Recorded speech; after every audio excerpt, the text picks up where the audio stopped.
Somebody in this room needs to hear this. You need to know that your silence is more powerful than your words, and right now it's doing more harm than good.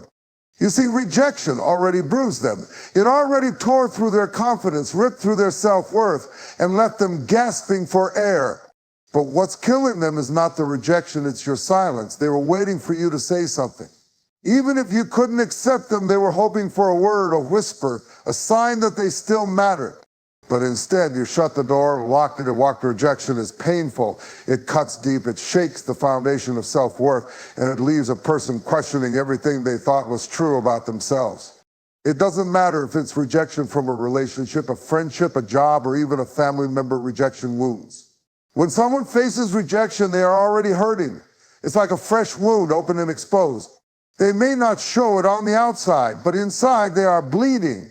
They are battling the echoes of you're not enough, you're not wanted, you don't matter. And the enemy of their soul will take that moment of vulnerability to whisper the worst lies into their spirit, lies that tell them they are unloved, and unworthy of belonging. But hear me, it's not just the rejection that destroys a person. Wounds can heal, bruises fade, scars may remain, but the pain eventually subsides. What truly kills is the silence that follows. Silence is what turns a wound into an infection. Silence is what makes the pain linger long after it should have faded. Silence is what keeps them up at night, wondering if they ever matter to you at all. When you go silent on someone after rejecting them, you don't just let them heal, you let them suffer. Think about it. If you fall and scrape your knee, but you clean it, treat it, and bandage it, heals. But if you leave it exposed to dirt, bacteria, and neglect, it becomes infected. The same is true with rejection. If you acknowledge the pain, speak words of kindness, and offer even the smallest reassurance, the wound can heal. But when you withdraw, when you disappear, when you say nothing at all, the wound festers. That silence becomes a breeding ground for doubt, for fear, for insecurity. It makes them question their worth. It makes them wonder if they ever truly matter. It forces them to replay the moment of rejection over and over again, trying to make sense of the silence, trying to figure out what they did wrong. And here's the truth. They are not just hurting because of what you said. They are hurting because of what you refused to say. The human heart was never meant to exist in a void of silence. We were created for connection, for communication, for words that bring life and healing. That is why God speaks to us, because he knows that silence in the face of suffering is not love, it's cruelty. So ask yourself, has your silence been an infection in someone else's life? Has your refusal to acknowledge them, to offer a word of kindness or even a simple farewell, left them in deeper pain than the rejection itself? You don't have to take them back. You don't have to change your decision, but you do have the power to bring closure, to offer kindness, to leave them with dignity instead of despair. Because rejection may be a wound, but your silence could be the very thing that kills them. Love is one of the most powerful forces in existence. It has the ability to restore, to rebuild, and breathe life into the broken pieces of a person's soul.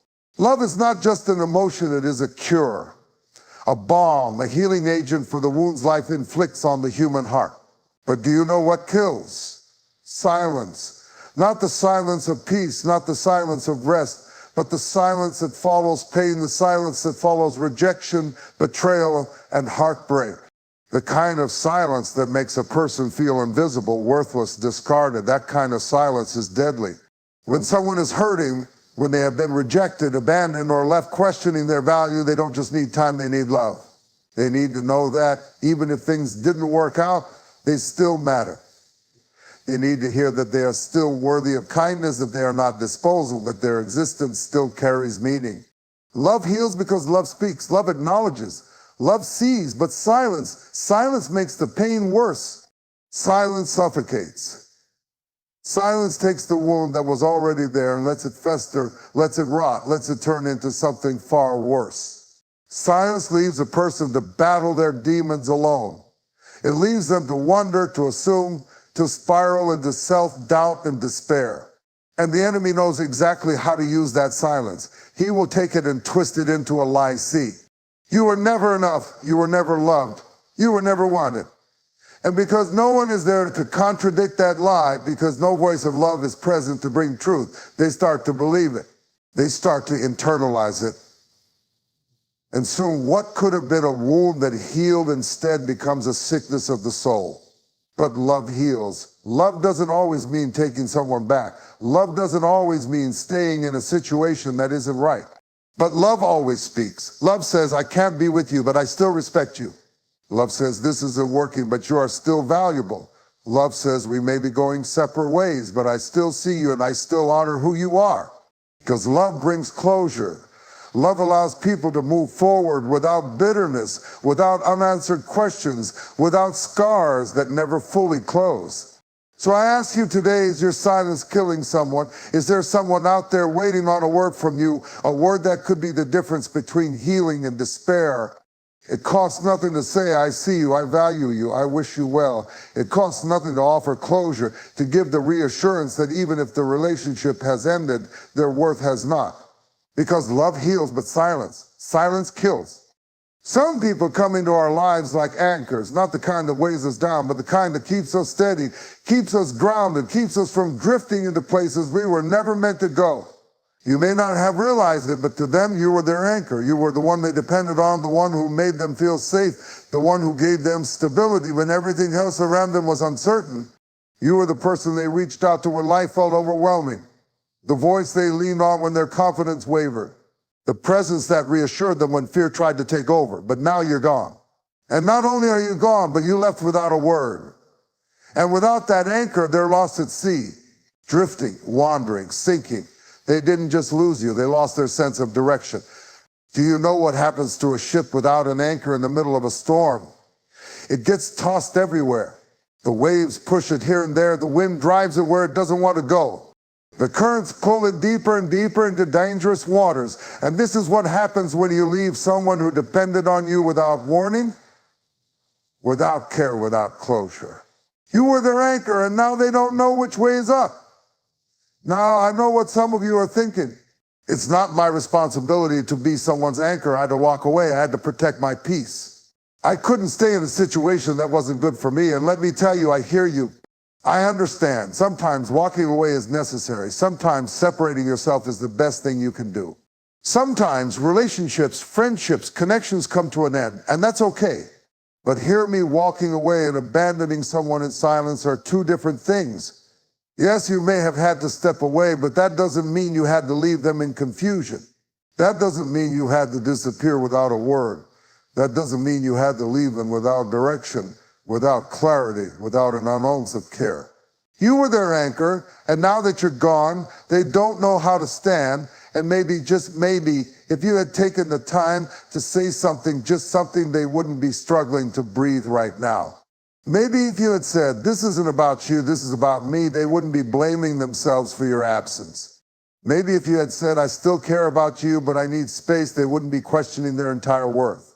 Maybe if you had said, this is hard for me too, but I have to go, they wouldn't feel like they never mattered to you at all. Because anchors don't just hold things down, they also help things stay in place while they adjust. And right now they are trying to adjoin, but your silence is making it harder. They don't need you to stay. They don't need you to hold on if you know you can't. But they do need to know that at one point they meant something to you. They do need to know that the time they shared with you wasn't just a lie. They do need to know that they weren't just another chapter in your life that you tossed away without a second thought. Because rejection hurts, but being forgotten, that destroys. So I ask you, did you leave someone who depended on you without a word? Did you let go without helping them find their footing? Did you remove the anchor without making sure they were ready to sail on their own? Because you were their anchor, but now they're drowning in your silence. When God could have been silent, he spoke. When he could have ignored us, he answered. When we were lost, broken, and undeserving, he called our names. And yet here we are choosing silence when we have the power to speak, choosing to walk away without a word. Choosing to let someone suffer in confusion when we could offer them clarity, kindness, or even just closure. Some of us act like we have the right to cut people off without explanation. Some of us move like we owe nothing to those who once cared for us. Some of us think that silence is power, that withholding words is a form of strength. But that's not God. Because if there's anyone in this universe who had the right to go silent on us, it was him. He saw our failures, he saw our betrayals, he saw our rebellion, he saw us reject him over and over again. But he didn't let rejection be the end of the story. His mercy spoke.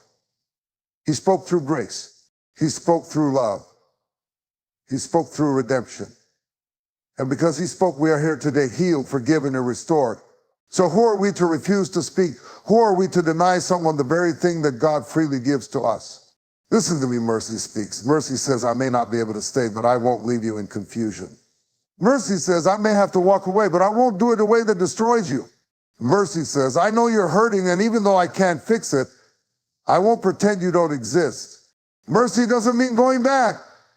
Mercy doesn't mean compromising yourself. Mercy just means you have enough love in your heart to give them the words they need to heal. Because silence is not mercy, silence is cruelty.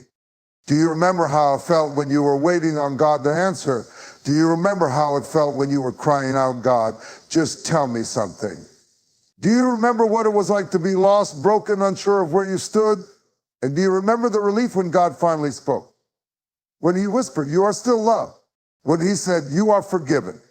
When he reminded you, I have not forgotten you. That was mercy. That was grace. That was the voice of healing. Now, it's your turn. Someone is waiting on a word from you. Someone is wrestling with questions they don't have the answers to. Someone is suffering, not just because you left, but because you left without speaking. And I get it, you may be done. You may have made your decision. But do you have to let them suffer in silence? Do you have to let them drown in questions you could easily answer? God's mercy speaks, so should you. Not because they deserve it, not because they earned it, but because you've been on the other side before. You've known what it's like to need clarity, to need closure, to need something to hold on to in the midst of rejection. And just like God didn't leave you hanging, maybe you shouldn't leave them hanging either. Because silence leaves wounds open, but mercy speaks and mercy heals. Silence is a dangerous thing. It doesn't just leave people wondering, it leaves them wounded. It doesn't just create distance, it creates despair. It doesn't just end a relationship, it can end a life. You may not realize it, but someone right now is on the edge. Someone is replaying your last conversation over and over in their mind. Someone is staring at their phone, waiting for a message that never comes. Someone is sitting alone, drowning in the weight of unspoken words, questioning their worth, questioning their purpose, questioning if they even matter at all. And your silence, it's not just quiet, it's suffocating them. Rejection is already painful. Losing someone, whether it's a friend, a partner, a mentor, or even a family member, is already hard enough. But when rejection is followed by complete silence, that's when the real damage begins. Because silence leaves people with nothing to hold on to. No explanation, no reassurance, no clarity, just a void. And that void, their mind starts to create its own answers. Maybe I was never enough. Maybe I was just a joke to them. Maybe I don't matter to anyone. And if those thoughts linger long enough, if no one steps in to break the silence, those thoughts can become deadly. Let me tell you something words can heal. A single word of kindness, a single moment of acknowledgement, a simple reassurance that they were not forgotten could mean the difference between someone holding on or letting go. You don't have to fix everything. You don't have to mend what's broken. You don't have to rekindle what's already ended. But what you can do is speak. Speak so they know they were not just discarded. Speak so they know they were not worthless. Speak so they don't have to suffer in silence, questioning if they even mattered at all. Do you know how many people have taken their own lives simply because someone they loved went silent on them? Do you know how many people have fallen into deep depression because someone they trusted walked away without a word? Do you know how many people have spent years trying to recover from a pain that could have been lessened with a single sentence? Break the silence, save a life. Your words might be the only thing standing between someone and their breaking point. Your kindness might be the only thing keeping them from making a choice they can't take back. And listen, you may not know they're struggling. You may not know how close they are to the edge. You may not see the tears they cry behind closed doors. But what if your silence is the final push that sends them over? What if your refusal to speak is what convinces them that there is no hope left? You may think they'll be fine. You may think they don't need me. You may think they'll move on. But what if they don't? What if they're barely holding on? What if all they needed was just one word to remind them that they are still seen, still valued, still worthy? Break the silence. Save a life. Because your silence might be comfortable for you, but it could be crushing someone else. Your silence might be easy for you, but it could be unbearable for them. And if you knew that a simple message, a kind word, A moment of acknowledgement could change everything for them. Would you still stay silent? It costs you nothing to speak, but it could cost them everything if you don't. Break the silence. Save a life. At the end of the day, we must ask ourselves, what kind of impact do we want to leave on the lives of those who once cared for us? Do we want to be the reason someone sinks deeper into despair? Or do we want to be a voice of healing, of kindness, of closure? Silence has never been a cure. It is a slow poison. It turns wounds into infections, doubts into destructive thoughts, and heartbreak into hopelessness. It leaves people questioning their worth, replaying memories, and struggling to move forward. But words have power. They have the power to restore. They have the power to bring clarity. They have the power to lift someone from the darkest places and remind them that they were never invisible, never meaningless, never unloved. God himself never left us in silence. His mercy speaks. His love reassures. His grace answers even when we don't deserve it. If he, in all his greatness, chooses to speak to us despite our flaws, who are we to abandon others in silence? You don't have to go back. You don't have to stay in a place that is not meant for you. But you can offer words that bring peace instead of pain, comfort instead of confusion, dignity instead of despair. Because love heals, silence kills. Because you were their anchor and now they are drifting. Because your silence after rejection is hurting them more than you know. Because breaking the silence could save a life. So today, choose to speak, not because you have to, but because you should. Not because they deserve it, but because it's the right thing to do. Because a single word, a moment of acknowledgement, a final reassurance that they mattered might be the very thing that keeps them holding on.